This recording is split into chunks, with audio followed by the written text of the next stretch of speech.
Hey everybody, tonight we're debating whether or not Noah's Ark could have worked during the flood, and we are starting right now with Dan's opening statement. Thanks so much for being with us, Dan. The floor is all yours. Thank you so much, James. I'm thrilled to be here. And thank you, Kent, for joining us. So, first thing I want to say tonight is please get vaccinated. We're doing so well. There's light at the end of the tunnel. The vaccines, they're almost miraculously effective. They're safe. Get vaccinated, please. Second thing I want to say is people may say, Dan, why are you doing this? You're a serious person. You're an evolutionary biologist. Why are you debating about the Ark? And the reason is that I think it's important to deal with misinformation, whether that misinformation is serious or not. The thing that worries me about conversations like this is that if you can train your brain to believe something, even if it's something kind of silly, like did the Ark exist? Could that have worked? Something that doesn't hurt anybody if you believe it.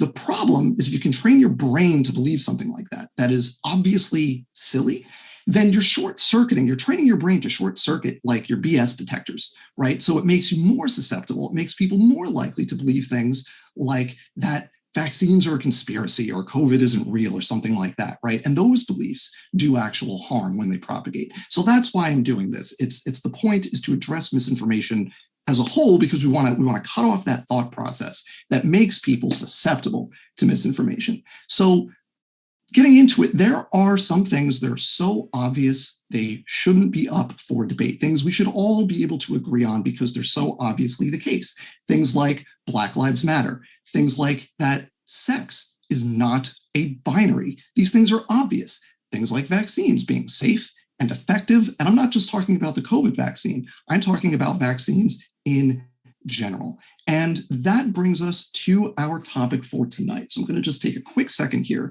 to switch around my screen a little bit. So we're going to do this and then do this, and we should be good to go. James, can you see both my face and the PowerPoint below me? Actually, right now I'm only able to see the same three boxes on Zoom. So I think what we tested out prior, what I'm seeing right now isn't the same as what I had seen earlier when we tested it. It's not the same. Well, hang on then. I'm going to try to fix this. Okay, so let's see what we're looking at. Oh, yep, I see. I skipped a step. Let me fix that. How about now? Is that what we saw before with the my face Close. above a PowerPoint slide? Let's see. Let me just expand the screen and this should still work. And we're good to go. All right, so now we are here to talk about the Ark. And so there are a couple things, like I said, that are not up for debate. The first thing I want to point out that is pretty obvious that shouldn't be up for debate is that Kent is not a doctor. And this is a very frustrating thing for me. It's Mr., not doctor here, okay? As someone who has earned a legitimate doctorate, it's very frustrating to have someone go around calling themselves a doctor when they have not earned that title.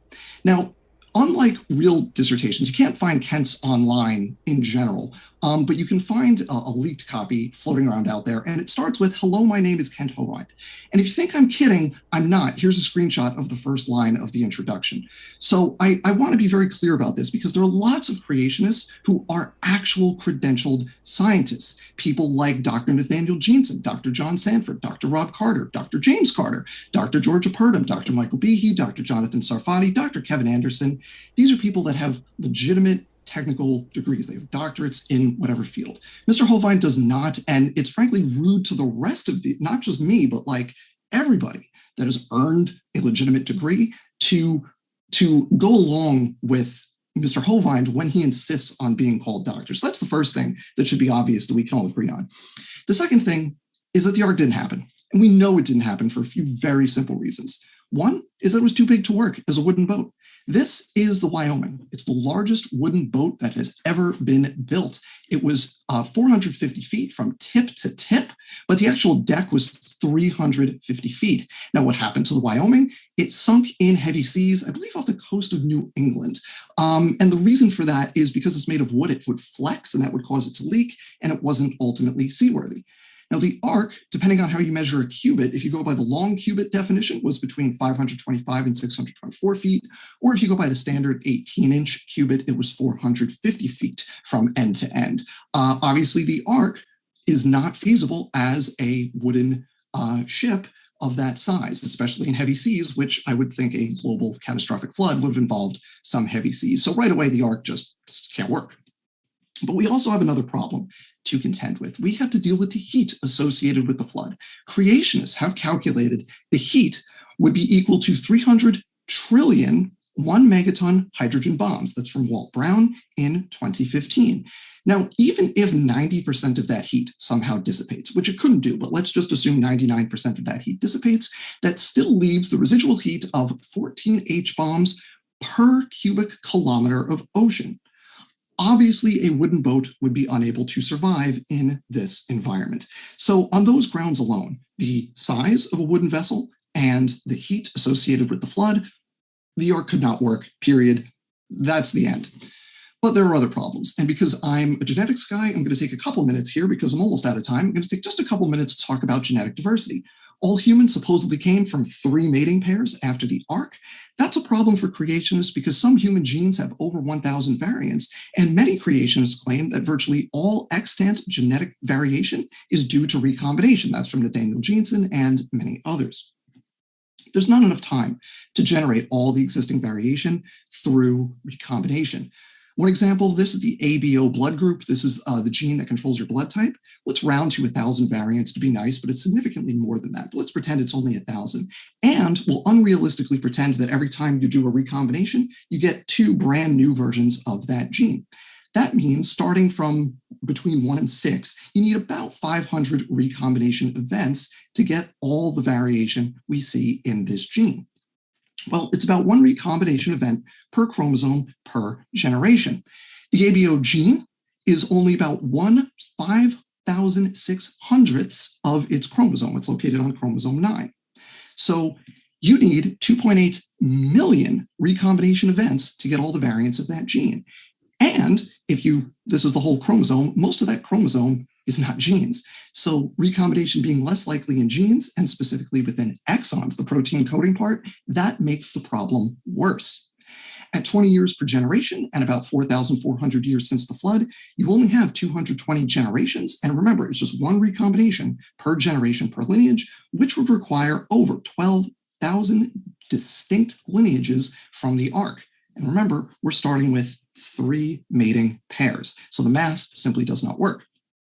It also gets worse because most recombination occurs in less than 10% of the genome, which makes the problem worse by between 10 and 100 times. So it's not possible to get extant human genetic diversity from the surviving ark population.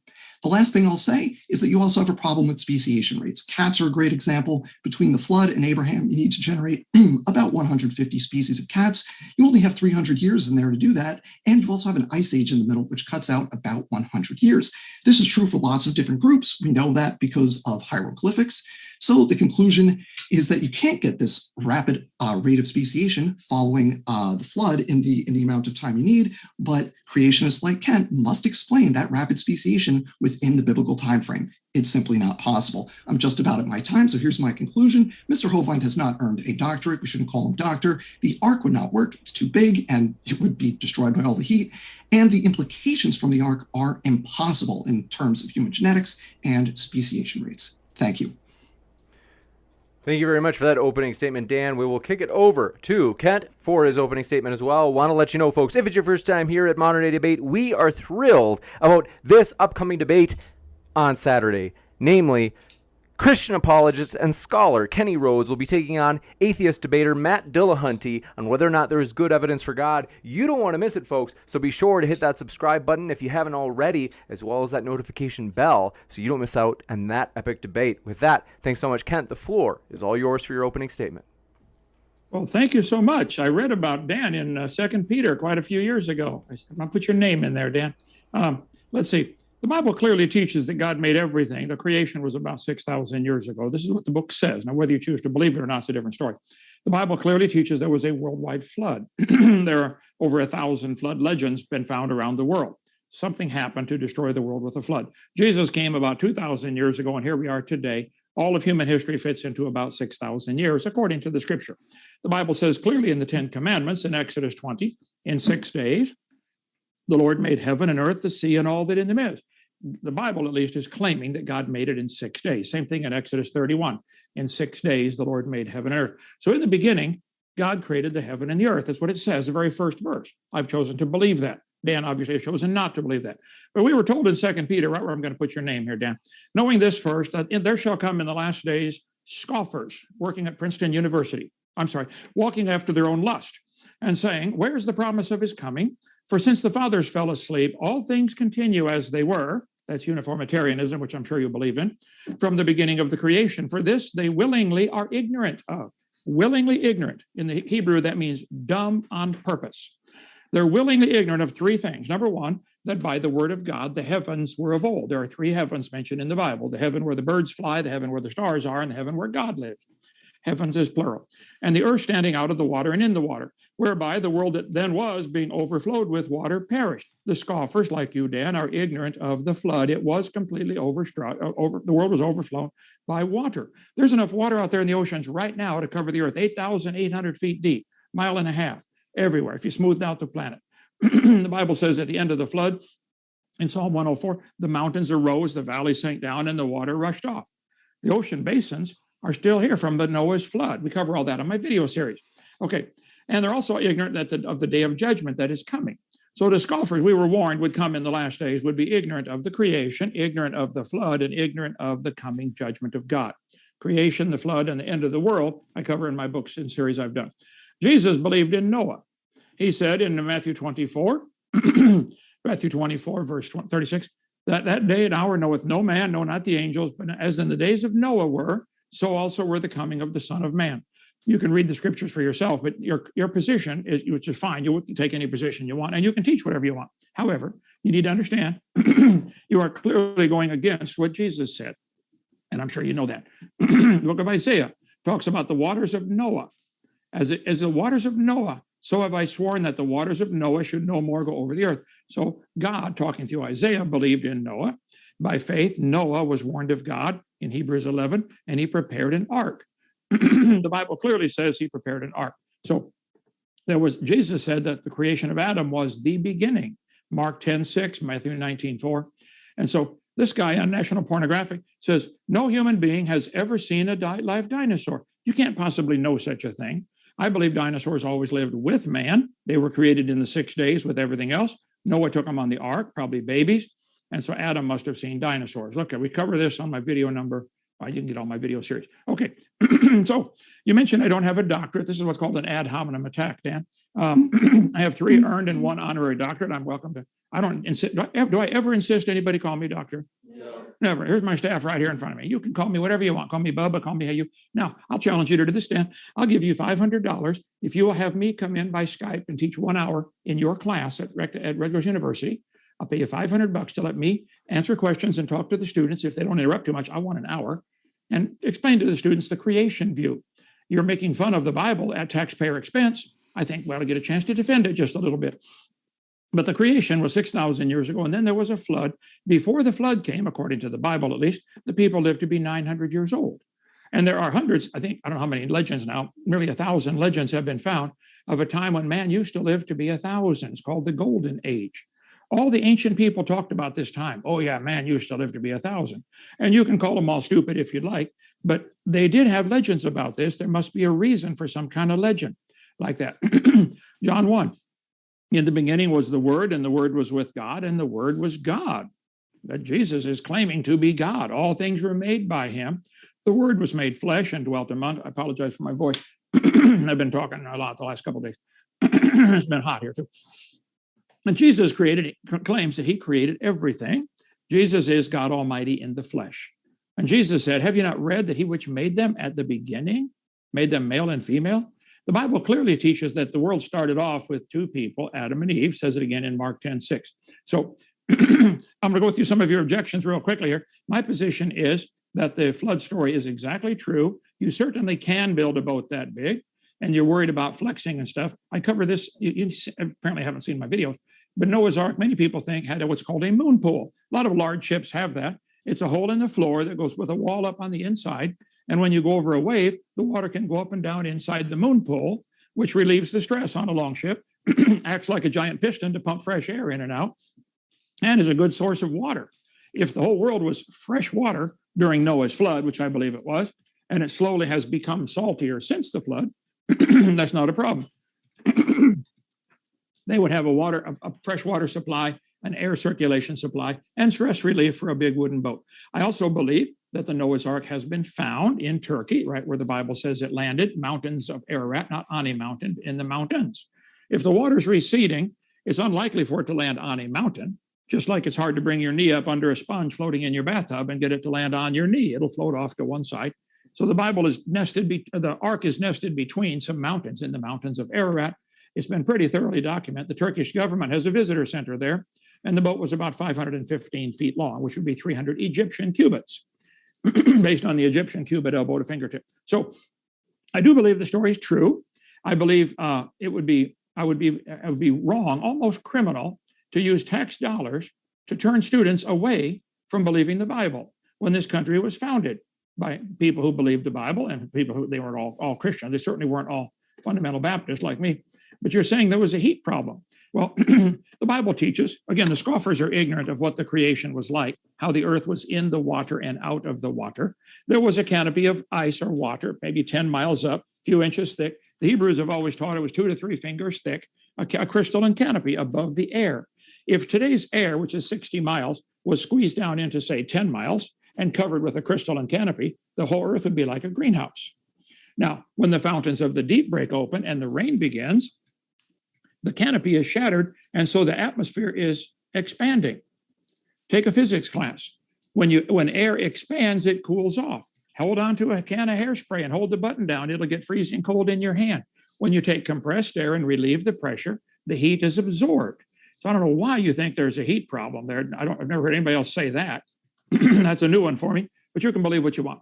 So you're saying the implications of the Ark are impossible, human genetics and speciation rates. For heaven's sake, Dan, you're complaining about all the people in the world coming from 3 mating pairs on Noah's Ark when you believe all the people in the world came from a rock. The earth cooled down, had a hard rocky crust, and it rained on the rocks for millions of years, and the soup came alive. That's the evolution theory. And you call the Bible dumb? Gee whiz, go look in the mirror. Okay, so I don't mean to get too hostile here, but you started this, okay? Let's see. Speciation rates, 150 species of cats. For heaven's sake, you think all the cats came from a rock, which came from a dot of nothing exploding. You guys believe the whole universe fit into a dot smaller than a proton. Stop and think what you're saying. You couldn't squeeze a bowling ball into a dot smaller than a proton, let alone the whole universe. Certainly not insane to believe such a thing. I believe the speciation rates are clear. I had a family that when I was time. We're at about time. Okay, watch my seminar. We'll straighten all that stuff out and get you converted. With that, we will jump into the open conversation, folks. Want to let you know, if it's your first time here at Modern Day Debate, we are a neutral platform hosting debates on science, religion, and politics, and we hope you feel welcome no matter what walk of life you are from. Christian, atheist, Muslim, you name it, folks. We're glad you're here, and our guests are linked not only in the description below here on YouTube, but also in the podcast episode for this debate in case you are listening to this via podcast. So with that, gentlemen, thanks so much, and the floor is all yours. So if I can, I want to so first thing I'll say is the debate, not about theology, not about like any specific parts of the Bible other than Genesis and the Genesis flood. It's not about the Big Bang. It's not about abiogenesis. So despite all of the wrong stuff related to like animals evolved from a rock, we didn't evolve from rocks. That's not how it works. But like, that's not the topic of the debate. So I'm not going to go down that rabbit hole here. The debate's not about evolution. The debate is about whether the Ark was possible. So for me personally, the big problem with the Ark is the fact that it generates a ton of heat. And you mentioned the fountains of the deep, and that's exactly where Walt Brown calculated his numbers from. So I guess my first question for Kent here is, do you accept Walt Brown's numbers as valid? If not, what's the alternative value for how much heat would have been generated in that event? And then follow-up to that is, how much of that heat is going to get dispersed? Because remember, if 99% of that heat gets dispersed, you're still left with megatons of energy per cubic kilometer of ocean, right? Covering the entire planet, right? You're still talking about an absolutely immense amount of heat that's going to destroy like a wooden boat. So, I mean, putting aside the things about like the feasibility of a wooden boat, even with the hole in the middle, the fact that the floodwaters would have been freshwater, it's a flood over land. There's going to be erosion and stuff in there. It's not going to be freshwater, but that doesn't matter. Like, let's focus on like the actual nuts and bolts of the logistics here. How much heat is being generated if Walt Brown is wrong? And in either case, whether he's right or wrong, how much of that heat gets dispersed and how fast, so it doesn't destroy the boat? Because even a few minutes at that temperature is going to destroy the wooden boat. So how does that work in practice? Okay, well, you've talked about 4 different subjects. I'd rather go one topic or question at a time if you'd like, but you mentioned you didn't want to talk about the scriptures being wrong and you want to stick on Noah's Ark, but you started off this thing talking about vaccinations. What on earth does that have to do with anything?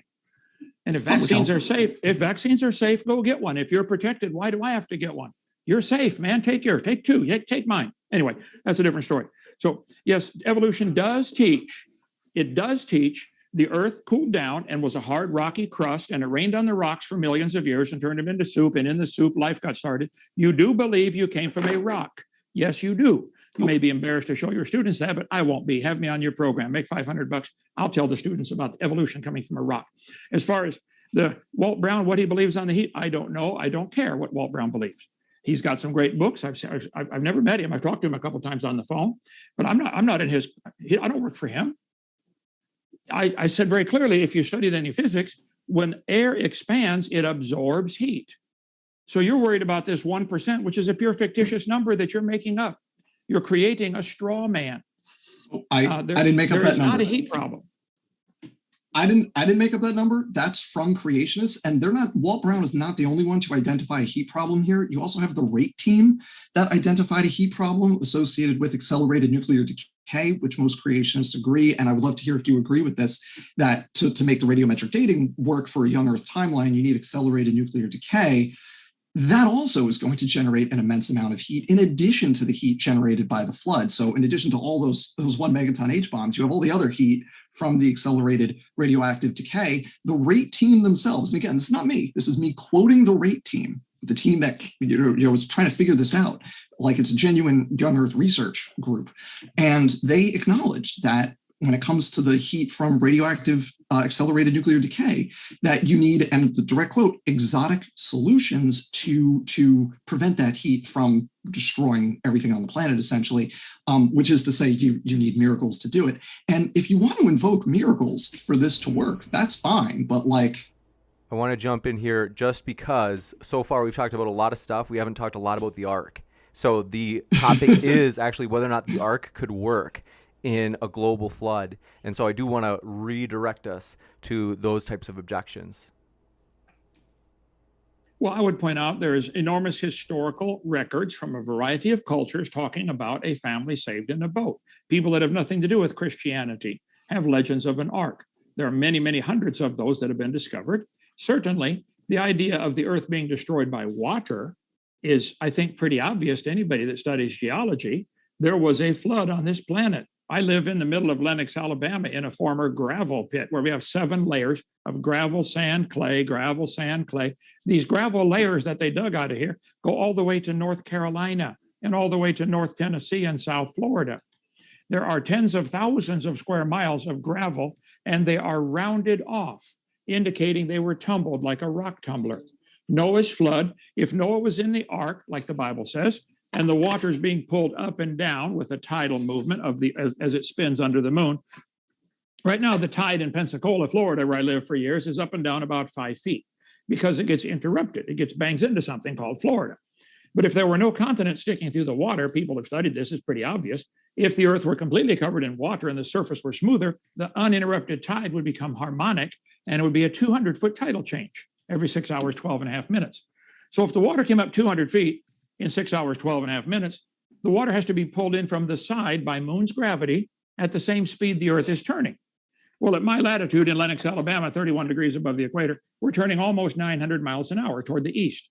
So the water would be rushing into that bump, which is constantly being held under the moon. The water is rushing in and out of that high tide bump, at nearly 900 miles an hour. That's going to move lateral movement of the water. Noah's Ark would just simply be floating on top. It wouldn't affect him. But the ground underneath would be get layer after layer after layer of gravel, sand, clay. You need to come take the tour of this place. We talk about all that. We teach real science here at our Science Center in Lenox, Alabama at Dinosaur Adventureland. So I think the flood is the only logical explanation for petrified clams like this one that are found on top of Mount Everest. All the mountains in the world have giant petrified clams. The largest oyster today in the world is a little less than 14 inches. They found over 500 fossilized, closed, petrified oysters on top of 2 miles of mountains in Peru, South America, all of them bigger than the world record. One of them was 11 feet, an 11-foot oyster. Jumping in one more time. Just to, in terms of the objections for and against the Ark itself, rather than all of the topics that we've covered, including whether or not the flood itself happened, would love to redirect just a bit more. All right, well, just one more thought, and then I want to hear his answer. There's a website called baraminology.com. Baraman is the Hebrew word for kind. God said, bring them into the ark after their kind.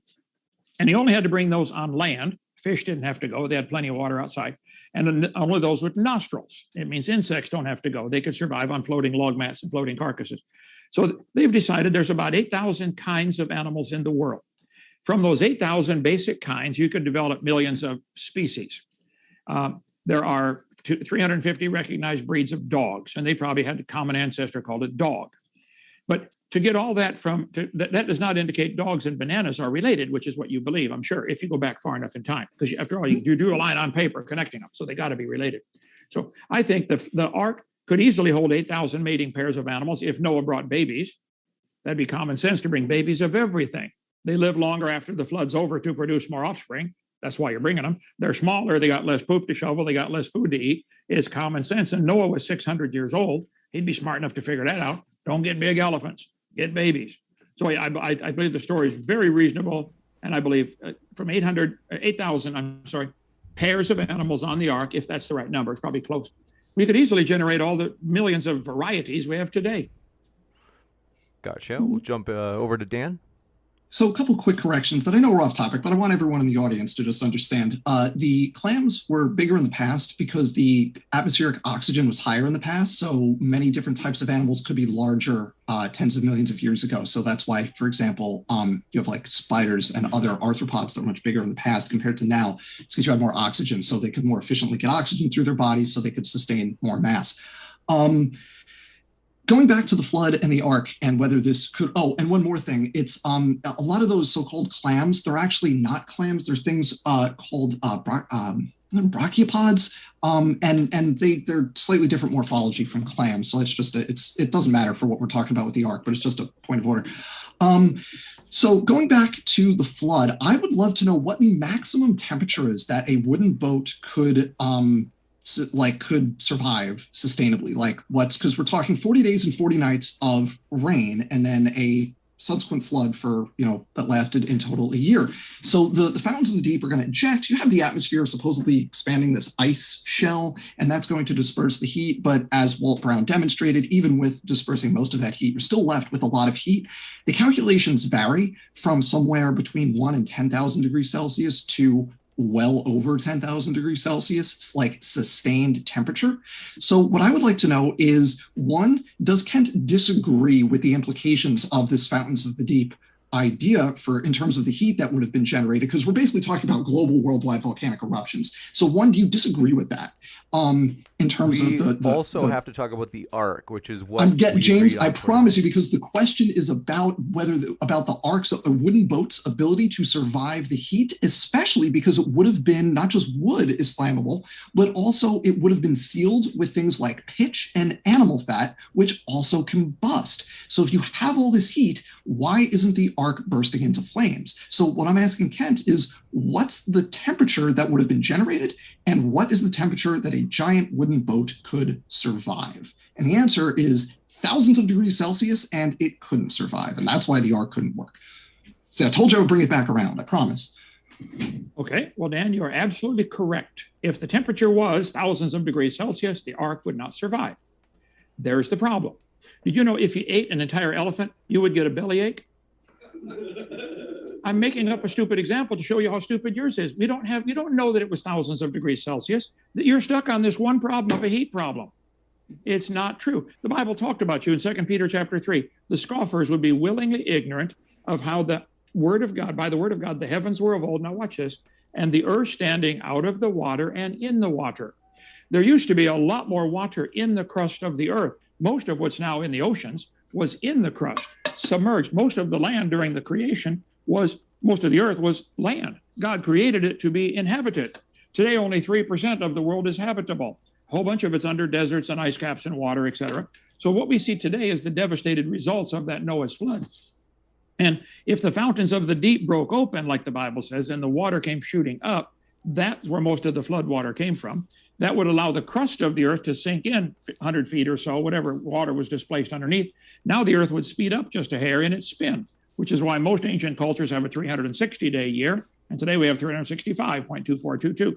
So I think the earth sped up a little because of this changing of water under the crust. There is still water in the crust of the earth. That's why we get 10 million subterranean hot water vents, geysers, Old Faithful, most of them under the ocean. All along the San Andreas Fault, there is still water squirting up into the bottom of the ocean, which means it has to be coming from lower than that. There's no other way to think about it. And the water under the crust, as the crust collapsed, it would squeeze these water pockets. Many of them squirted out at the flood, broke up the earth into plates, and we still have fault lines all over the place. And some of them are still squirting out water, millions of them. Let's just Google thermal vents in the ocean or on land, like Old Faithful geysers, et cetera. So the heat generated would be absorbed by the expanding atmosphere. If it went from 10 miles to 60 miles or whatever, we don't know, that would absorb it. But you're completely making up numbers. You don't know, you have no idea what the heat was. I don't care what Walt Brown teaches on that. I don't teach that. I don't believe that. You're debating me, okay?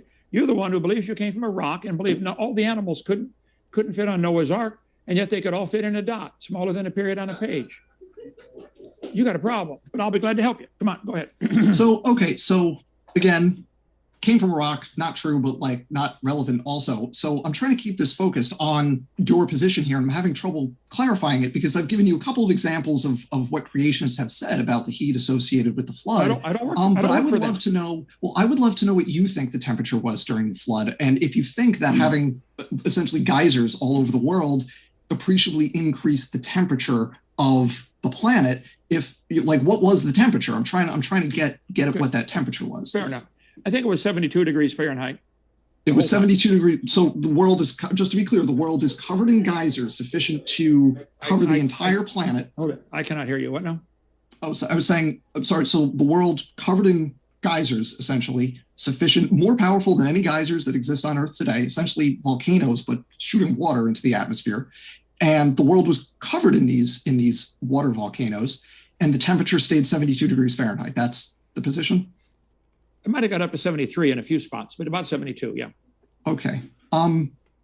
Okay. I'm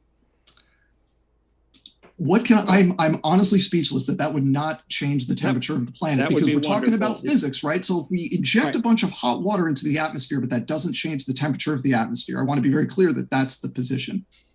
No, I said, and I didn't say the Earth is covered in geysers. There are cracks all over the world today. There are fault lines right now squirting out hot water. Old Faithful, as an example, all along the San Andreas Fault. That doesn't mean the whole surface of the world is doing that. We don't have any here in Lenox, Alabama. Come on down. You'll be safe. There's no geysers here.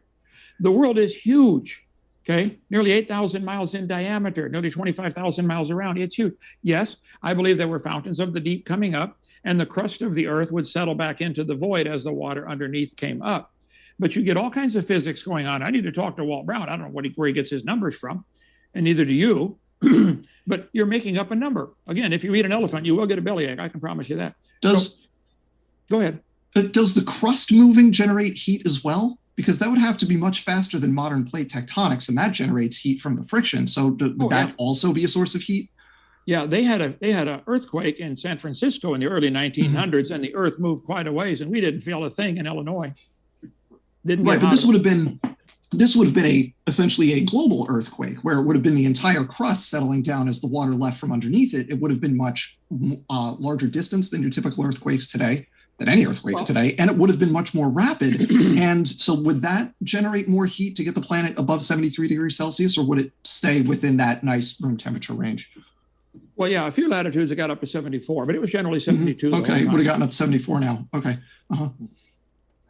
This is so dumb. You're arguing about. Do we have the? Well, I'm trying to establish whether a wooden boat could survive this event. Do you have because like Walt Brown, for all the bad mouth of Walt Brown here. No, you're not. You're trying to say a wooden boat couldn't survive 1,000 degrees, and I agree. But you made up the 1,000 degrees. It was Walt Brown and a bunch of other people did. It wasn't me. Okay. I don't. Like I said, I don't work for Walt Brown. I got no idea what he teaches, and I don't care. The Bible says there was a flood. There's a lot of cultures of a flood, and I think the idea of the earth being created perfect, and then man falling into sin, and God judging the world with a flood, and then all the animals being on a boat is a lot easier to believe than all the animals coming from a rock. That's a lot easier for me to believe that all the animals came from 8,000 pairs of Noah's animals than to believe it came from a dot of nothing exploding 13.772 billion years ago. I think that theory is insanely stupid, but go ahead. Okay, that's off topic for the point. So let's keep going with this, because again, I'm trying to figure out the feasibility. We're trying to talk about the feasibility of a wooden boat in this environment. So I want to keep, because I feel like I don't have a good answer on how this heat dispersal works, because like we agree that plate tectonics generates heat. They move very slowly. It still generates heat. Geysers and volcanoes generate heat. You're saying the heat would disperse because the atmosphere is expanding. By what percentage volume? Because we can do physics exists. We can do math on this, right? So by what percentage volume is the atmosphere expanding here? Well, I wasn't there. I don't know. I'll watch the video when I get to heaven. I'll try to get the message down to you, wherever you are at that time. But so, I think, go ahead. Was it more than 99%? Was it more than 99.9%, 99.99%? Because we can look at the amount of heat. And even if you disperse well over 99% of that heat, you're still heating everything to over 1,000 degrees Celsius. So I'm just asking if you thought through this argument to actually check to see if the numbers check out, or if we end up expanding the Earth's atmosphere to the point where it ends up so diffuse to get rid of all that heat that it's actually not even an atmosphere at all, really. Right? Well, how much do we have to expand it? Okay, Dan, you asked if I thought this out. I've never heard this argument from anybody. You're debate number 248 for me. I've never heard anybody make this argument about the heat being a problem. I think the idea, do you believe all the animals in the world today have a single common ancestor, like a single-celled creature? That would be a problem. James, we can talk about that if we want to move on from the Ark. Sure. I'd be happy to talk about it, but that's not the topic of this debate. I would like to move on from the heat issue. Because the topic was about the Ark, I would prefer to stick with the Ark, whether it be this heat objection against the Ark not being able to take the heat, or something else about the Ark. Okay. I will answer. He doesn't know, and I don't know, and nobody alive today knows what the temperature was, but there are stories of an ark. There's certainly a Bible talking about an ark. Certainly Jesus talked about the ark. I've chosen to believe that by faith. If you have chosen by faith to believe the heat would be a problem, okay, you can believe that if you'd like. You don't know what the heat was. You're making up a problem that may or may not exist. You don't know that.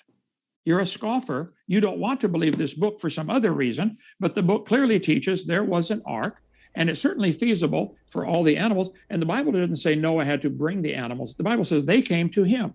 And the Bible clearly says in Genesis chapter 1, all of the animals were vegetarian at the beginning. After they got off the ark, God said, Noah, now you can eat meat. And probably the meat-eating lion came from a vegetarian lion, and that's a minor change compared to a lion coming from a rock. I think that would be a major change. So yes, I believe the Bible story is true, and all the animals are vegetarian. They came to Noah. He put them on the ark. Let's say 8,000 pairs of baby animals are young enough to survive on their own, but not reproducing age yet. There'd be a lot less poop to shovel, a lot less food, and he didn't have to go feed them. He just made piles of food. They would go find it. We don't feed our cows. We throw out a bale of hay and they find it. All the animals would go find the food, just put it in piles around the ark. So I think the feasibility of the ark with 3 floors, 45 stories, 45 feet tall, each floor about 15 feet, plenty of room for air circulation. And if you had several of these moon pools with the waves going up and down, pumping air in and out, not a problem. Now, the crust of the earth cracking open and water coming up is what the Bible says. I think that works just fine.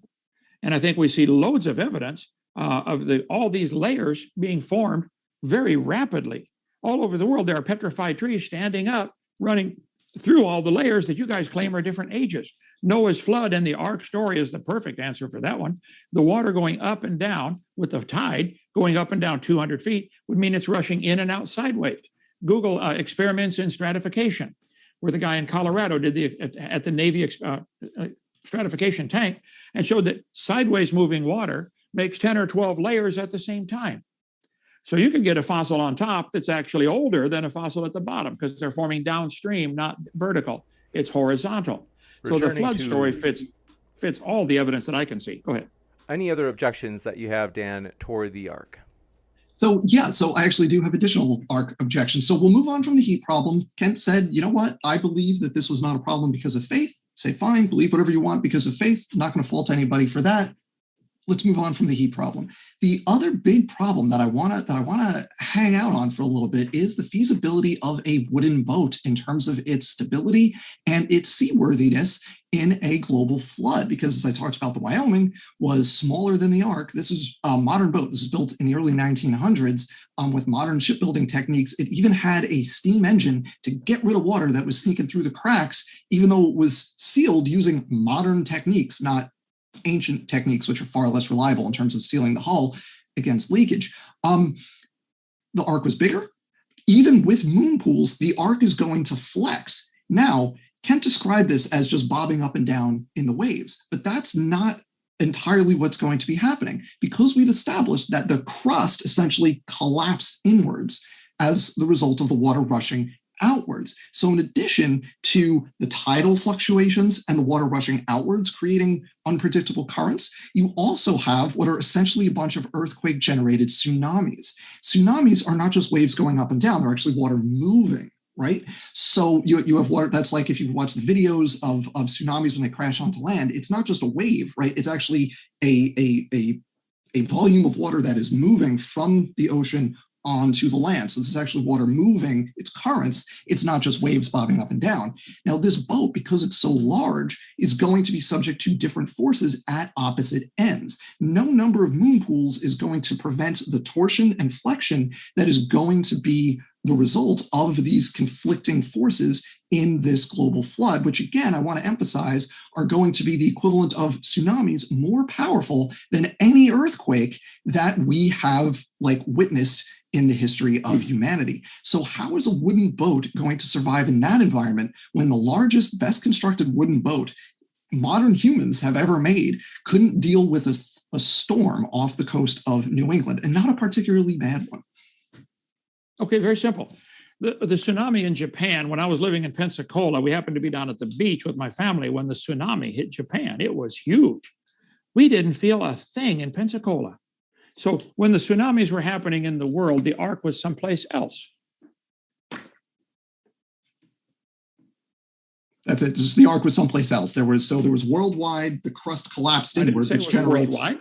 The crust of the Earth is cracked up. I think everybody would agree with that. And the water underneath.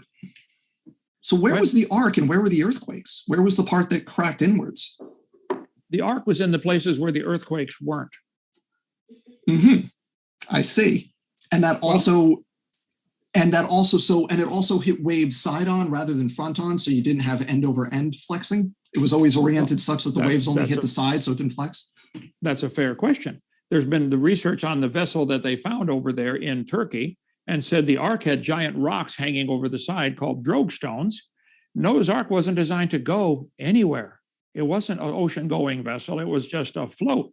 So if you had rocks hanging over the side, I've got pictures here somewhere. You need to watch my seminar. But you would see that the problem is solved very simply by hanging. They do this today when stormy weather, drop the anchors. Even if they can't touch bottom, just drop the anchor so they can create drag that will automatically turn you perpendicular to the waves.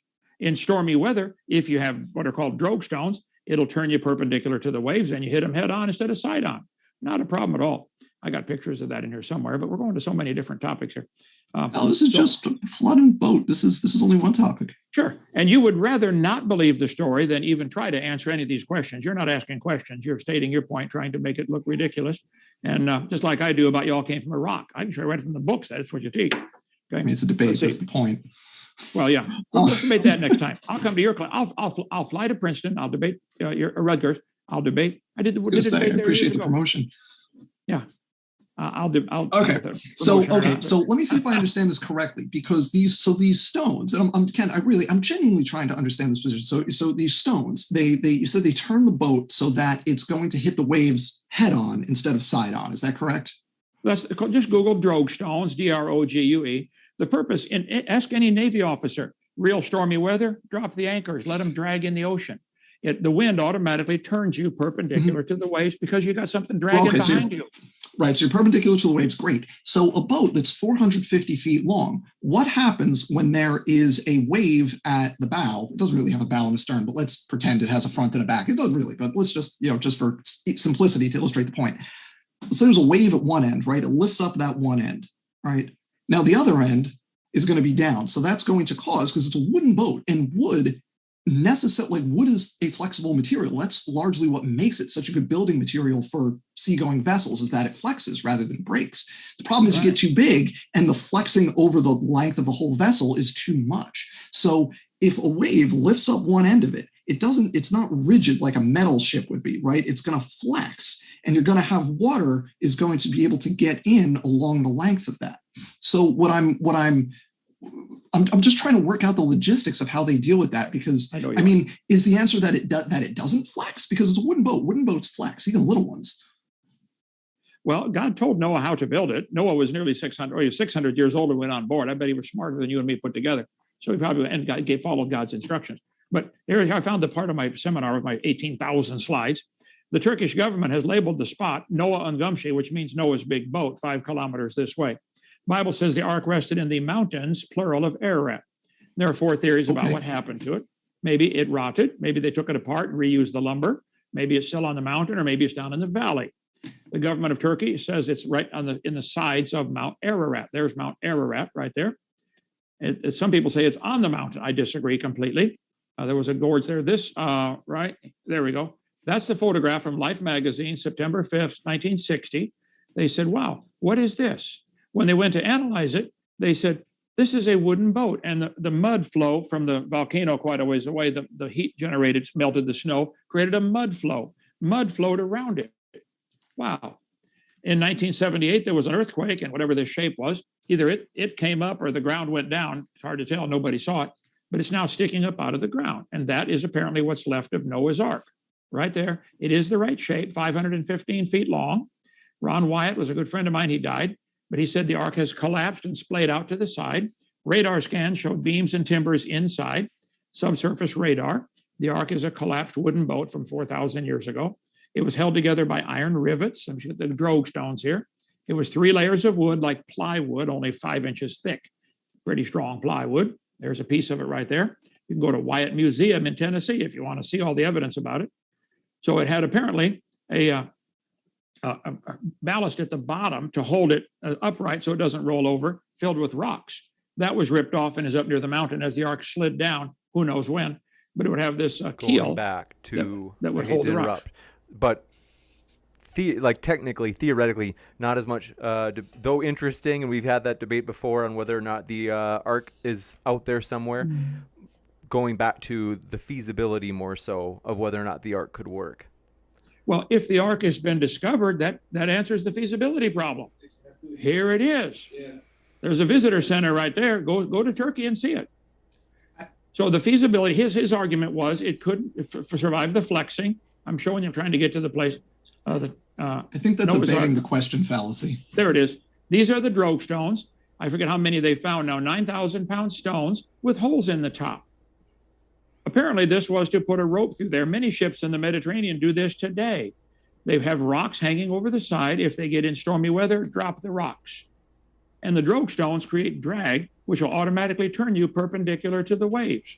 You need to watch my video number 2. I cover all this. So anyway, this guy said, don't you know, Hovind, if Noah's Ark had rocks hanging over the boat, it would slow him down? I said, where was he going? There's no place to go. He's just trying to float. So I think that can be easy. The heat is not a problem, and the flexing of the boat would not be a problem. And hitting waves head on, ask anybody who's been in a boat, that's a lot safer than hitting them sideways. And you don't know that there were waves at all where Noah's Ark was. Wait, you said there were waves. You said it bobbed up and down on the waves. Well, if there were, but you're assuming the waves were like the tsunami in Japan. I was at the beach in Pensacola. We didn't get a single wave from that tsunami. Well, you explained that earlier when you talked about how you're in the Gulf, so that protects it from what's going on outside there. Plus, it's on the other side of the planet. I'd be willing to bet the people in New York. But it would have been one ocean, so it doesn't matter if the earthquake was over here, right? Okay. Or was it not a global flood? Well, if Japan had the earthquake and the tsunami, I bet you didn't even feel it in California. At a certain distance, the waves. It actually did hit. It actually did hit California. It actually did. It was weaker at that distance, but it actually did hit California. It was definitely weaker, but it certainly didn't affect the people in Chile. I think it did hit Chile. I think it did hit Chile too. I don't know how you can't see this, but a disaster in one place does not affect the entire world. There are earthquakes going on right now, and I can't feel a thing here in Lenox, Alabama. Global flood? A global flood would dissipate the energy even more. But it affected the whole world, though, right? Like it was a global flood. The whole world was definitely flooded. Okay. I think there's evidence of worldwide flood. There's clams on top of Mount Everest. Was it set, like, were there like barriers that prevented the waves from over here from getting over there? Because I mean, like earthquake waves go through the planet, and we can record them circulating the planet like multiple times, right? So unless there's something that's going to block the energy, it's going to affect the whole planet. Okay, earthquake waves going through the crust of the earth is very different than how it affects the water. Noah floating in a boat on top of the water probably doesn't care what the crust of the earth is doing 5,000 miles away. It's a big planet, and you're creating a problem that doesn't need to exist. If there were waves generated, to say that therefore the whole flood story is wrong because you don't have the video to watch, oh, that's how Noah's Ark survived the waves. I don't know. But I've chosen to believe it. You've chosen to doubt it. But I do resent all the taxpayers having to pay your salary while you teach kids to doubt it. You ought to go teach in a private school and teach kids to doubt the Bible. James, I know this is off topic, but I do want to address this point because it's a common misconception for evolutionary biology education. We actually don't mention creationism. It never comes up. So I'm not at all teaching kids to doubt anything, and I shouldn't even call them kids. They're adults. They're students. But no, it doesn't come up. It's not relevant.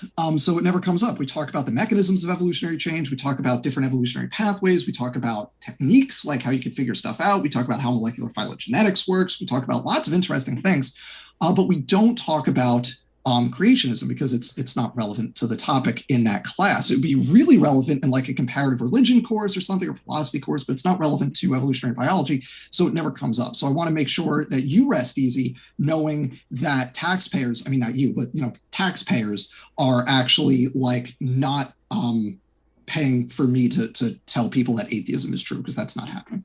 But they are paying you to teach them that elephants and bananas have a common ancestor. Okay, back to the Ark. We have just maybe a few more minutes on the Ark, and maybe later we can talk about the taxes and all that.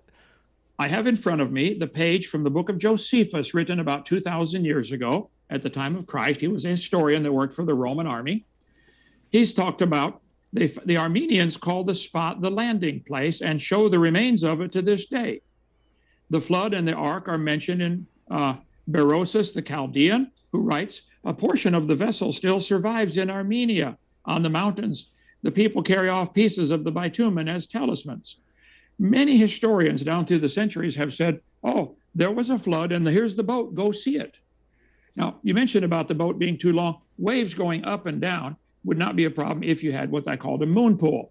It allows the wave to go up and down inside the boat, creates a pump for fresh air. I don't know that it had this. It was a wooden boat 4,400 years ago. It rotted. But the Bible clearly teaches there was a flood. Jesus believed in it. There's 350 flood legends, and 70% of the earth today is covered by sedimentary rock. There's rounded gravel worldwide. I think the Ark has been found. There are underwater canyons bigger than Grand Canyon, indicating rapid movement of the water sideways. We go back to the Ark. Okay. Well, the Ark was floating in the ocean, and there's enough water to cover the earth 8,000 feet deep everywhere today. So I think it is still there. Go ahead. James, I don't have anything to add. I mean, between the heat and the feasibility of a wooden boat, I mean, none of that was all about how evolution is a poopy head and it shouldn't be taught. We can jump into the Q&A then. I don't want to interrupt you. Go ahead, Dan. If you had any other thoughts. Did you have Q&A from the audience there, James? That's what I was referring to, is basically what I mean, if we want a one-sentence summary, I mean, I don't think we adequately addressed the fact that heat would be generated and destroy a wooden boat. Kent says that that's not a problem because he has faith that it's not a problem. Fair enough. But if we're going to do this without invoking miracles for how it worked in practice, then that explanation doesn't work. And I don't think the stability of a wooden boat in terms of just wood being a flexible material in something that large, it's going to flex, it's going to leak, it's not going to be seaworthy. I don't think we addressed any of that stuff. I'm good to go to the Q&A if you are, Kent. I'm ready. We'll jump into it. Want to say thanks, everybody, for your questions. And friendly reminder, folks, want to ask that you'd be your regular friendly selves, attacking the arguments ferociously and not attacking the person, though. And also want to remind you that our guests are linked in the description, and that includes if you're listening to this debate via podcast. Folks, we are now trying to get our podcast of each debate out within 12 hours after it happens. And so with that, we'll jump into Q&A. Bubblegum Gun says, reminder that all is up for debate and we must. I don't know what we must do, but we appreciate that. And I think maybe they mean we must debate. But Area 85 Restoration Snake says, okay, as an engineer, I can speak with some authority when I say that putting a moon pool in the center of a ship absolutely doesn't relieve any stresses whatsoever on the ship. This can only weaken the structure. I think that's for you, Kent. Was that a question? He's made a statement. He doesn't believe it'll work. Many ships have had this. You can have a hole on the inside, a pipe on the inside that lets the water come up and down, and it does relieve the stress. If the water doesn't have to go up as high, the boat can effectively absorb some of the water up, as I got my pictures here somewhere, up into the vessel. So, okay, he's an engineer, therefore he must be right. I mean, come on, gee whiz. So my dad was an engineer. My brother's an engineer. So people can disagree on things if they like. I just said this is one possible solution to provide air circulation, relieve stress. You might have had 20 moon pools. You could have holes scattered out 20 feet apart, all up and down the Ark. And look, they could be small ones even, anything to relieve some of the stress and to allow the air circulation and a place to dump your garbage. It's just a theory. I don't know. I'll watch the video when I get to heaven. You got it. And Robert Summers, thanks for your question, said, Kent, how can you support the Ark having a moon pool? Seems like, let's see, a rather ad hoc explanation. As I've said several times, I don't know that it had one, but that was, if I was building it, I would probably put a bunch of them in there for that same purpose. Pump fresh air in and out, pump water circulation, you get a fresh water supply. I'm only 67 years old. I'm smart enough now to figure out, I'd build it where the waves come up and automatically fill my watering troughs. So I don't have to go around and water all them animals. I'd think that out. I bet Noah at 600 figured that out. Gotcha. And Vandalia, 1998, thanks for your question, says, for both, if the flood happened 4,000 years ago or so, why is there evidence of Native Americans here as far back as 8,000 years ago? That for me or for him? For both. Go ahead, James or Dan. Thank you. The answer is because the flood didn't happen. A global flood did not happen 4,000 years ago and wipe out every civilization on Earth. There are lots of civilizations that we have persistent, either archaeological or in some cases, as in the case of the Egyptians, like physical, not pure like phonetic writing, but close to writing records of clean across where that flood gap should be. And Kent earlier mentioned that every civilization has a flood story associated with it. One notable exception to that is Egyptians, which is weird considering they were right next to where this supposedly happened. So I do find it notable that Egypt, which has a record back through when the flood would have happened, without mentioning it, also doesn't have like a flood story in their collective mythology, despite being subject to floods all the time with the Nile.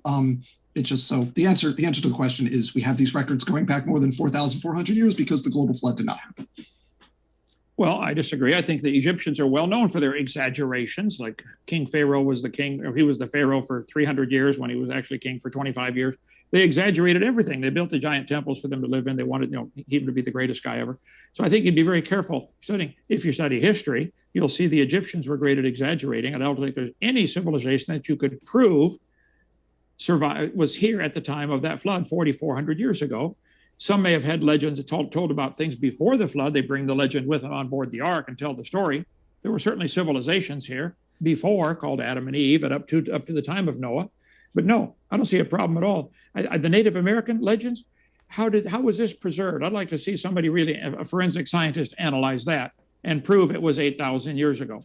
I think you'd have a hard time getting more than 4,000 years of proven history anywhere from any place on the earth. Reliable, proven history. But this is not a debate about the history. Is the ark feasible? I think perfectly fine. I think it could handle all the animals. I think it was necessary to survive the flood. I think the remains have been found. I think there's 350 legends about it. I think I win the debate, but go ahead. If one teensy follow-up, and I promise this will be super fast, James. Kent, you just said that the ages of I think the pharaohs were exaggerated. They said they lived hundreds of years, and that's obviously an exaggeration. How old was Noah during the flood? How old was what? How old was Noah at the time of the flood? According to the Bible, everybody before the flood lived into the 900s, and Noah was 600 when he built the boat. Okay, so it was an exaggeration for the pharaohs back then, but Noah was 600. Okay, thank you. No, I think that's true. I believe there's over 1,000 legends have been found called the Golden Age. Just Google Golden Age. Cultures all over the world teach, man used to live to be 1,000. What happened? Reptiles never stop growing. Move. Never. Neither do kangaroos or beavers, by the way. But so those reptiles, they could be. That was the dinosaurs with Adam and Eve, not millions of years ago. Noah took them on the ark. Thank you very much for your question, Anthony, and thank you both, Kent and Dan, for entertaining all these questions. This one, Anthony asks, Atheist here, and for Kent, where is SpongeBob? They must be a fan of the SpongeBob. Is it there? Okay, there he is. Okay, thank you. And then Alan H, thank you for your question, says, Kent, if Noah only brought babies, why does the Ark Encounter have adult animals? Does that make the Ark Encounter from Ken Ham false? I have not been there. I don't know what he has. I don't work for him. I have no connection to them. I appreciate what they do for the Lord. We're walking two different paths. They can do what they want. But no, I would not. If we build a Noah's Ark here, it'll have babies on it. So then you'll get to see how it really was. You got it. And Ozian says, how did all the freshwater fish survive when the oceans mixed with fresh water, or vice versa? Did the fish evolve and create different species? Well, today there are freshwater bass and saltwater bass. There are freshwater crocodiles and saltwater crocodiles. There are quite a few varieties of animals that are both fresh and saltwater. I believe they had I believe the freshwater and saltwater bass had a common ancestor called a bass. I think that changing from a freshwater fish to a saltwater fish is a minor change compared to going from a rock to a fish. Very minor change. So there are many animals today that adapt. I cover this on my seminar, part 4, lies in the textbooks, if you want to get that. A friend of mine up here in North Alabama had aquariums, and he said, I wonder if I can take my mollies, my freshwater fish, and turn them into saltwater fish. So he did the math on it to go from freshwater to 3.6% salt, ocean salt water. He divided it out over 14 days, slowly added salt to the aquarium. The fish adapted to it. After 2 weeks, 14 days, they were saltwater fish. Then he put them back in fresh water and they all died. So I don't know. That'd be an interesting study to see, can all animals adapt? Maybe some could not. Maybe some went extinct. I think the whole world was freshwater during the flood. Obviously, all the rivers are running into the ocean and they're bringing with them mineral salts. The oceans are gaining salt every day. The fact that they're only 3.6% salt today indicates they are not billions of years old. They cannot be billions of years old. They would be much saltier. Do the math on that. So I don't see a problem at all for the creationist view that you change from freshwater fish and some adapted to saltwater. Most of the animals in saltwater don't like it.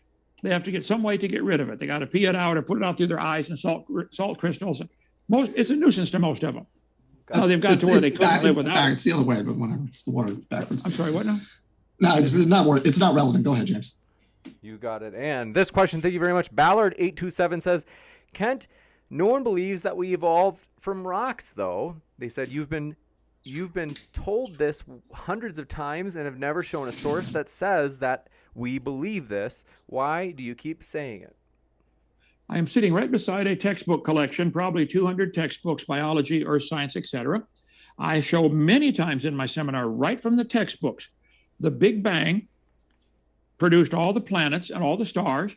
The Earth cooled down and developed a hard, rocky crust. How many have seen me show that right from the textbook? Okay, 18 people in my crowd here. It developed a hard, rocky crust, and then it rained on the rocks for millions of years and turned them into soup. And in the oceans, the first living organisms appeared.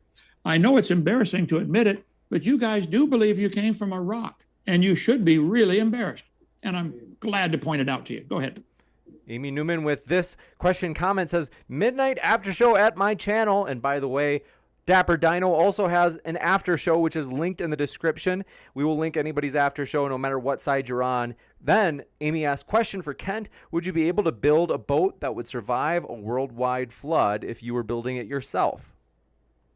Well, I don't know. Noah was 600 years old. I don't know how long it took him to build it, but I don't think I'm going to make it to 600 at the rate I'm going. I'm going to have to doubt that. If God told me to, I would try to do it. But plus, he might have hired all kinds of help. We don't know he built it by himself. Might have hired the neighborhood. They might have laughed at him. They certainly didn't go on board. But we don't know all those details. I think that's a minor problem. I'll get some textbooks so I can show you where we came from a rock if you don't believe that. But it is exactly what I know where it is. Seminar part 1. Gotcha. Okay, go ahead. Secular Pagan, Mom, thanks for your super sticker of that beautiful unicorn, tremendous unicorn. And Sarah, thanks for your question, says, Semitic flood stories are more likely due to flood in the area, in their specific area. 7,500 years ago, there was Yu's flood that resulted from an earthquake that created a natural dam that inspired Chinese stories of floods. I would respond by saying there are many local floods. There's not a question about that. It happens all the time. But why would God tell Noah to build a boat 500 feet long and fill it with animals if it's a local flood? Tell him to move. Gotcha. And this one coming in from, do appreciate your question. And also, dividing word asks or says, you also forgot that God, the omniscient one, was instructing Noah. Who's to say that God didn't give Noah instructions about the ark with a technology even unknown to us? Let's see. I don't know if that would be for you, Dan, or if they were maybe responding to someone else's question earlier.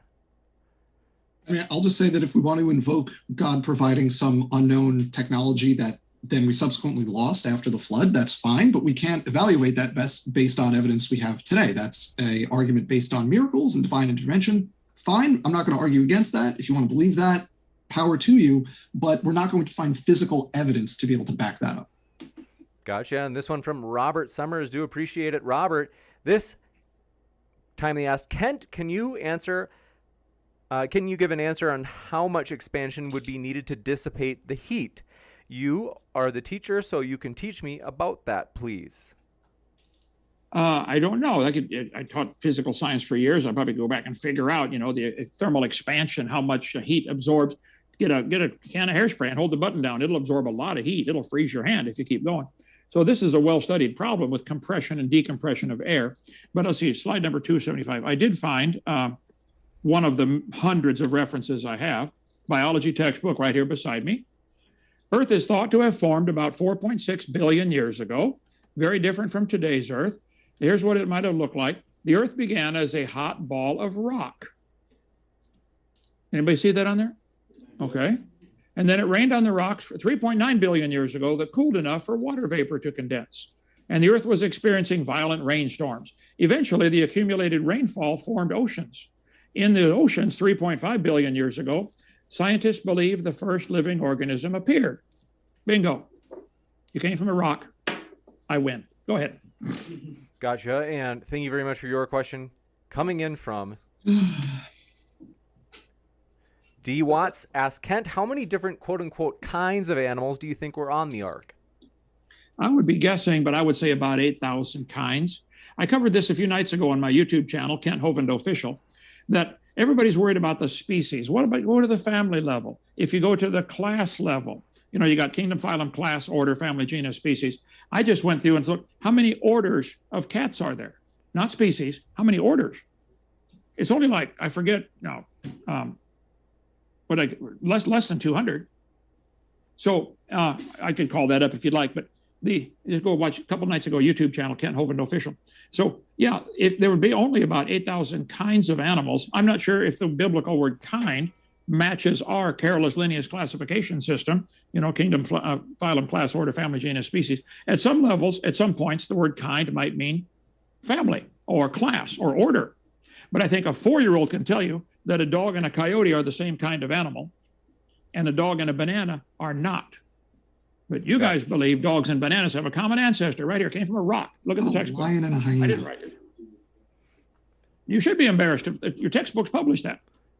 We'll give you a chance to respond, Dan. We haven't had a lot of questions for you, so I want to give you a No, chance. that's fine. That's how it goes. It's all good. No, I was just gonna say, you can invoke whatever definition of kind you want, but the problem is once you get a number that's sufficient to fit in a boat for a year, you end up having to invoke extremely rapid evolutionary processes afterwards. So, I mean, we're getting skepticism that like evolution as evolutionary biologists understand it could actually happen, but we're taken to understand that 2 individuals can generate over 150 species of cats in the span of just a couple hundred years. Now, keep in mind that most of those species are now extinct. So we have lots of speciation followed by a collapse, lots of extinction, and we're left with like the 30, 50, however many cat species there are now. Now, however you want to slice and dice those numbers, you end up in this zone where either you have to invoke hyper-evolution to get to extant biodiversity within a couple hundred years after the Ark, or you end up with so many individuals that even if they're all juveniles, they can't reasonably fit on the Ark. As someone said, just the methane alone is going to be toxic. It's going to be a major death trap. That Ark is going to be a death trap is the word someone used. And that's exactly true if you just look at the numbers of individuals, 8,000 kinds, 6,000 individuals, plus the 8 humans, 16,000 individuals, plus the humans. The methane emissions alone are going to be prohibitive. And we didn't even talk about that, So, I mean, okay, you can have ventilation, but there's raining. So how much ventilation do you get? There are waves, you get water. Now you're back to how do you deal with the water getting to the boat problem, right? It's these problems compound on each other, and invoking hyper evolution does not get around it, especially because once you invoke evolution at that rate, then I can say, great, we agree, evolutionary processes can do their thing. You think they work faster than I do. Cool. Next up, thank you very much. Well, wait, I'll give you hyper-evolution. a quick response. I'll give you one. I think I was at a seminar one time in a family. A lady stood up. She said, my family has been involved in dog kennels for 100 years. Grandpa started it, my dad, now me. She said, I can tell you right now, we can start with a couple of pairs of mutts and through selective breeding develop hundreds of varieties of dogs in 100 years. Most of the varieties of cats and dogs today, especially the domesticated ones, were developed for a particular purpose. Like somebody, why I don't know, developed a Chihuahua. That wouldn't last 10 minutes out in the woods. So most of the dog breeds wouldn't survive. If you turn all the dogs loose, there's 339 recognized breeds of dogs by the American Kennel Association. I would guess 200 of them wouldn't survive. They would revert back to the more of a generic, like a wolf or a coyote.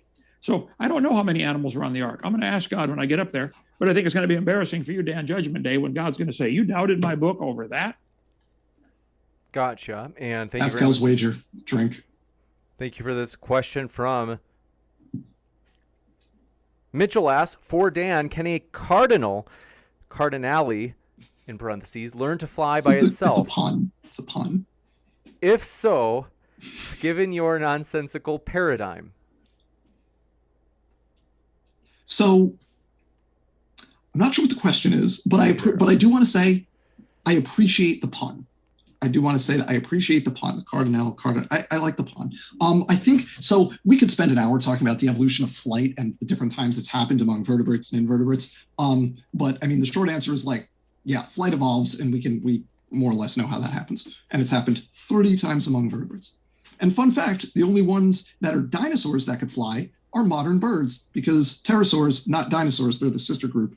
I like that one, that the only flying birds, or the only flying dinosaurs are the birds that we have today. Gotcha. And thank you very much for this question coming in. Such a nerd. I'm sorry. It's all right. We like it. And Area 85 Restoration says a moon pool does not relieve stress. This is not something I, quote, believe. They said, I can show you this mathematically. Can you show mathematically that I'm wrong? Who was that for? That was definitely for you, Kent. Well, I think we could probably try it out with a rowboat in our lake. Cut a hole in the bottom, weld a pipe on, have it come up inside. If you go, and we could do the math and get, if we could have a wave generator to generate certain number of actual size waves that we could generate and repeat the experiment. I bet we could do it. We should do that. I get a water tank, generate waves, have a little wooden ship, see how much it bobs up and down with say a 2-inch wave, and then put a moon pool and see if it does absorb some of the shock. We have all kinds of cool stuff at Dinosaur Adventureland. We'll add that to the list. Okay, Sheila, put that on the list for the flood demo out here. About the Grand Canyon probably formed in a week too, by the way. It's a washed out dam, a really big one. You should come see our demo on that. You're going to love that one. Anyway, so yeah, I haven't done the math yet. I could calculate. I taught algebra, geometry, trig, and physics. I could probably do that. That's a good one. I'll do that. And this one coming in from Robert Summers says, Kent, how do you know that the pharaohs who lived or reigned for 300 years weren't in their own golden age? As you had mentioned, different cultures have had their golden ages reported on. I was just mentioning that the Egyptians are well known for exaggeration. I don't know. I mean, I could go back and study that and find, it's been years since I read about that. But they were, I think most historians would say the ancient Egyptians were well known to exaggerate. So, gotcha. And this question, appreciate your question as well. Tyler West asked, Kent, the BTUs from thousands of animals and the methane gas buildup with only one window for ventilation would make the Ark a death trap. So covered some, but we'll give you a chance to respond to it if you'd like. I would like to find out where on earth they got the idea there was only one window. The Bible says he would finish the window in a cubit. It only gives one dimension, elbow to fingertip. I think it was completely around the Ark, one big continuous ventilation spot all the way around. The Ark was only designed to float. So they're saying one window. Where did you get that? Not from the Bible story. Gotcha. This one from Matthew DeMartin says, go, Leafs, go. I don't get it. One of you guys, is that like your nickname? Leaf? Okay, next up, Revelation. I have no idea. Be a sports thing. Revelation said, Kent, you criticize the idea of a quote-unquote guru to help someone learn, but in Ephesians 4, Paul describes a teacher as one of the 5 gifts of Christ to the church for growth. Smart Christians are gifts, not gurus. I'm not sure when that came up. When did that come up? I'm not sure what the question is, but yeah, I love teaching. That's what our whole place here is about. Teaching that God's word is true, and you're going to face God one day, and I want to get everybody ready for that. I found another textbook showing how the Earth was around billions of years ago.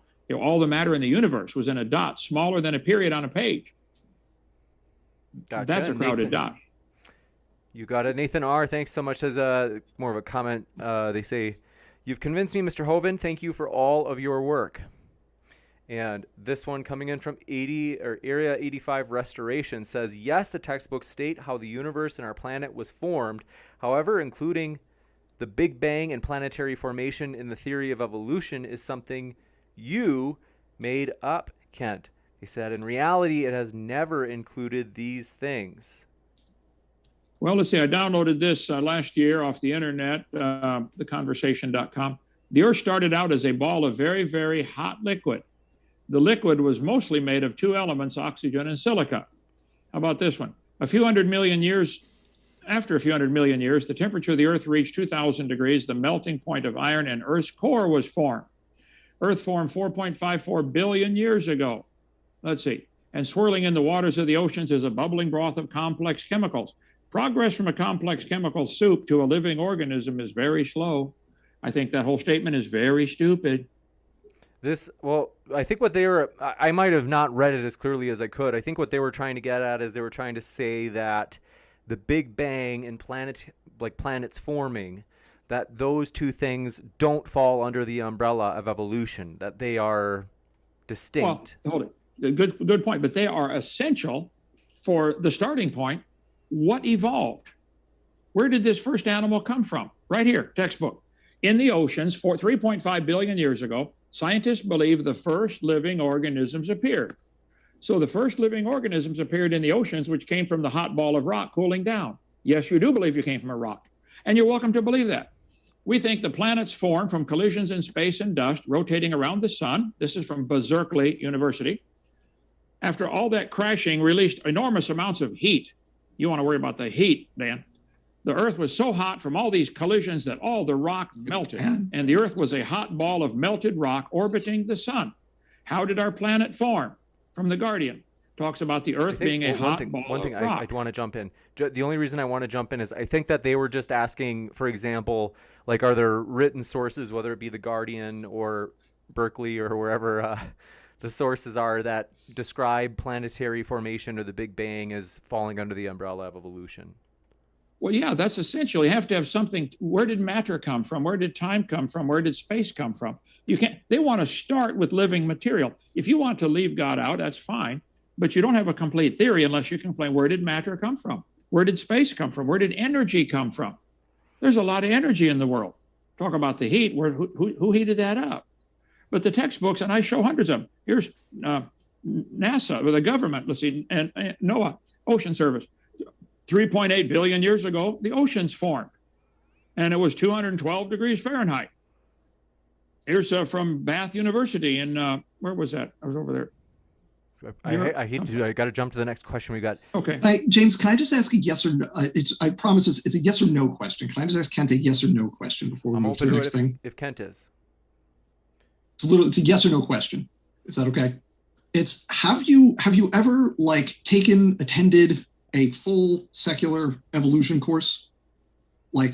So you know what evolutionary biologists actually teach and what the field actually encompasses? I attended Illinois. It's a yes or no. Just like a college level evolution course. Yes, I attended Illinois Central College in East Peoria, Illinois, my first 2 years, and then transferred to a Bible college. I have the textbooks beside me. I can read. Was there an evolution course there? Did you take evolutionary biology?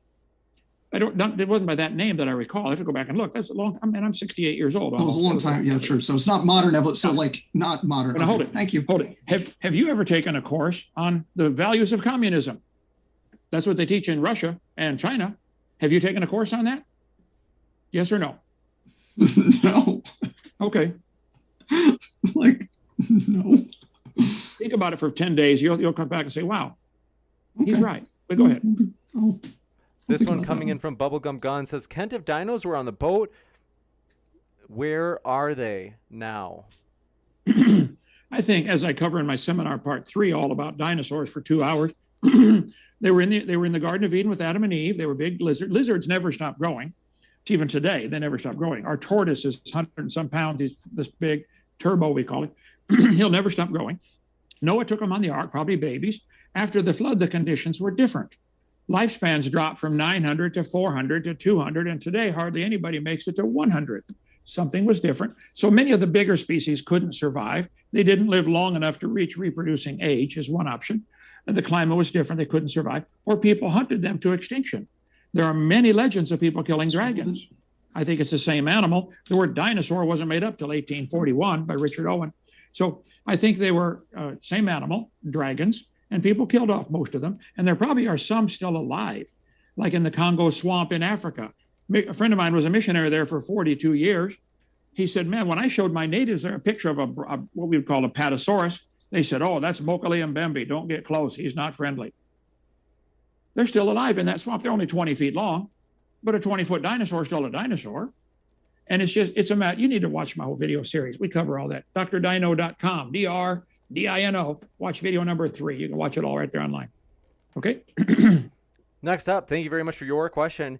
This one from Gearvash says, who has, let's see, I don't understand. That might be, I don't see how that's related, but Robert Summers says, so Golden Age stories confirm the Noah's age, but we can't apply that to the pharaohs. Why the double standard? Well, there are many countries in the world besides Egypt. I just point out most historians will say the Egyptians tended to exaggerate. That doesn't mean all the other cultures did. There are many legends of a golden age. Why? Just Google it, golden age. Why Why would everybody teach this? I think it's because it came from a fact. There was a golden age. People used to live, they usually say 1,000 in the golden age legends, but the Bible doesn't have anybody over 969. But I can understand how that would be reasonable if people lived in a perfect environment, had a perfect gene code. Today, everything's degenerating. We're getting more of a genetic load. Lifespans, no, you're not going to, I don't think you're going to improve it to 200 years ever. This one coming in from, do appreciate it, Mr. Archaeopteryx, says, Kent, why are there no marsupials in Europe, Asia, or Africa, since they should have radiated outward from Turkey? Marsupials, like kangaroos, etc., are less aggressive than many other animals. I think they all radiated out from Turkey. They happened to move toward Australia as the oceans were rising from the melting ice caps. You need to watch my seminar series. But I think they got trapped in Australia. The water between Australia and China and Vietnam is only like 30 to 100 feet deep. I mean, if you lowered the oceans 100 feet and they average 12,000 feet, take out, what's that, way less than 1% of the water, freeze it, stick it on the poles. I think everybody agrees the ice caps were bigger. There's plenty of science evidence. Ice caps, ice age glaciers came down to Kansas City, Missouri. So if the ice caps were larger, the oceans are smaller. It would take hundreds of years for that ice to melt back.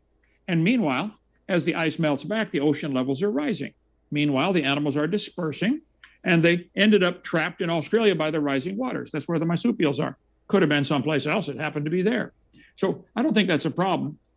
With the oceans have two parts, the deep part called the abyss, and then the shallow continental shelf.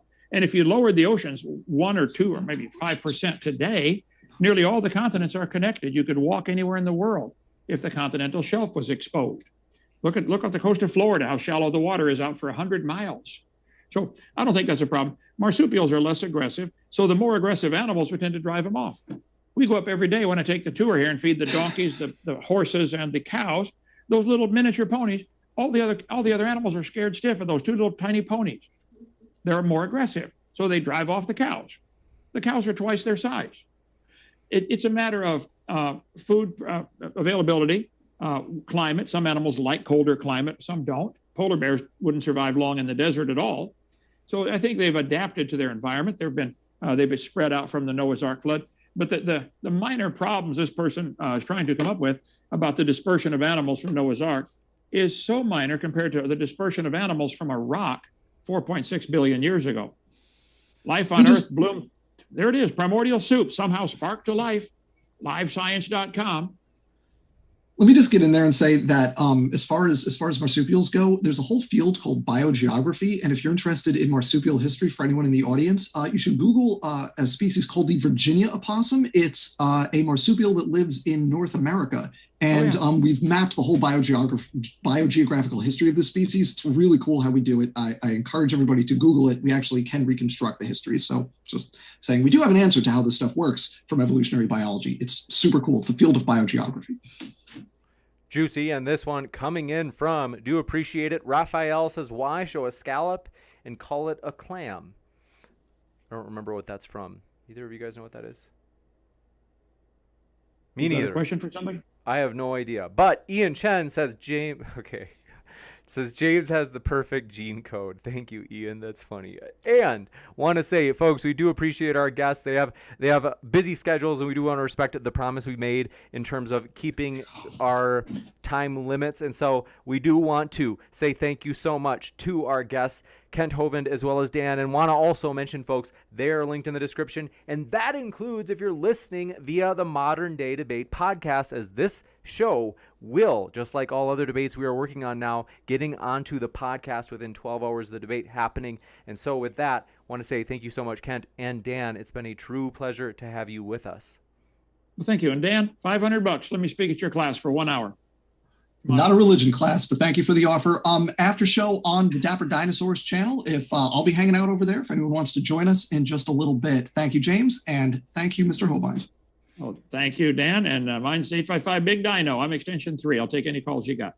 You got it. And yes, indeed, we do have 2 after shows tonight. I'm going to add Amy's to the description as well. And so I want to say thanks so much, everybody. I will be back in a moment with a post-credit scene on upcoming debates, such as this one on the bottom right of your screen, as we have a lot of juicy ones coming up. Stick around, and I'll be back in just a moment. Thanks, everybody. Be right back.